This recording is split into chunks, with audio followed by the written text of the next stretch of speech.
कलयुग में सत्य साबित हो रही भगवान श्री कृष्ण की ये बातें द्वापर युग में ही की थी भविष्यवाणी। जब महाभारत काल में पांडव जुए में सब कुछ हार गए तो युधिष्ठिर ने श्री कृष्ण ने पूछा कि हे नारायण, द्वापर युग का अंत चल रहा है, कलयुग का आगमन होने वाला है। ऐसे में हम भाइयों को बताइए कि कलयुग में क्या क्या घटेगा।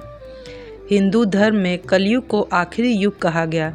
इस युग को लेकर कहा गया है कि सभी युगों के मुकाबले कलयुग में पाप कर्म ज़्यादा होंगे, लोगों में द्वेष की भावनाएं हद से ज़्यादा होंगी।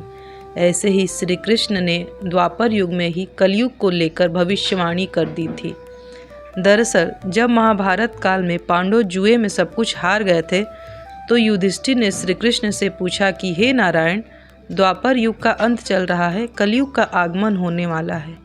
ऐसे में हम भाइयों को बताइए कि कलयुग में क्या क्या घटेगा। ऐसे में भगवान श्री कृष्ण ने कहा कि तुम सभी वन में जाओ और जो भी दिखे उसके बारे में बताएं। जब युधिष्ठिर वन से वापस लौटे तो उन्होंने भगवान श्री कृष्ण को बताया कि जंगल में 2 सूंड वाले हाथी को देखा। जब भगवान श्री कृष्ण ने बताया कि कलयुग में उन लोगों का राज होगा जो बोलेंगे कुछ और करेंगे कुछ और।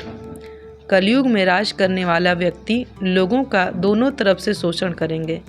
भगवान श्री कृष्ण की यह भविष्यवाणी आज की परिस्थिति में सत्य साबित हो रही है। भीम वन से वापस लौटकर भगवान श्री कृष्ण से कहते हैं कि जंगल में एक गाय अपने बछड़े को चाट रही थी, जिसकी वजह से वह लहूलुहान होता जा रहा था। श्री कृष्ण ने इस बात का मतलब समझाते हुए भीम से कहते हैं कि कलयुग में माँ की ममता की वजह से बच्चों का विकास ठीक तरह से नहीं हो पाएगा। बच्चे का विकास अवरुद्ध हो जाएगा। दूसरे पुत्र के संत बनने पर माताएं उनका दर्शन करेंगी, लेकिन अपने पुत्र को साधु या सन्यासी नहीं बनने देंगी। अर्जुन ने वन से वापस लौटकर बताया कि एक पक्षी दिखाई दिया जिसके पंखों पर वेदों की ऋचाएं लिखी हुई थीं, लेकिन वह मरे हुए जानवरों का मांस खा रहा था। इस बात को सुनकर भगवान श्री कृष्ण ने बताया कि कलयुग में लोग खुद को बहुत ज्ञानी मानेंगे, लेकिन उनकी प्रवृत्ति राक्षसी होगी। सहदेव ने भगवान श्री कृष्ण को बताया कि जंगल में मैंने 7 भरे कुओं के बीच एक खाली कुआं देखा।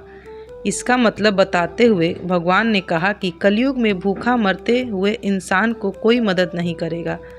आसपास भूख से मरता हुआ इंसान दिखाई देगा, लेकिन लोग उसे अनदेखा कर देंगे।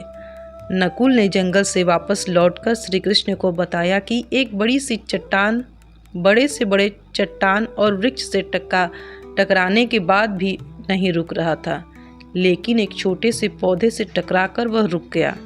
ऐसे में उन्होंने बताया कि कलयुग में सिर्फ हरि नाम से ही मानव समाज का पतन रुकेगा।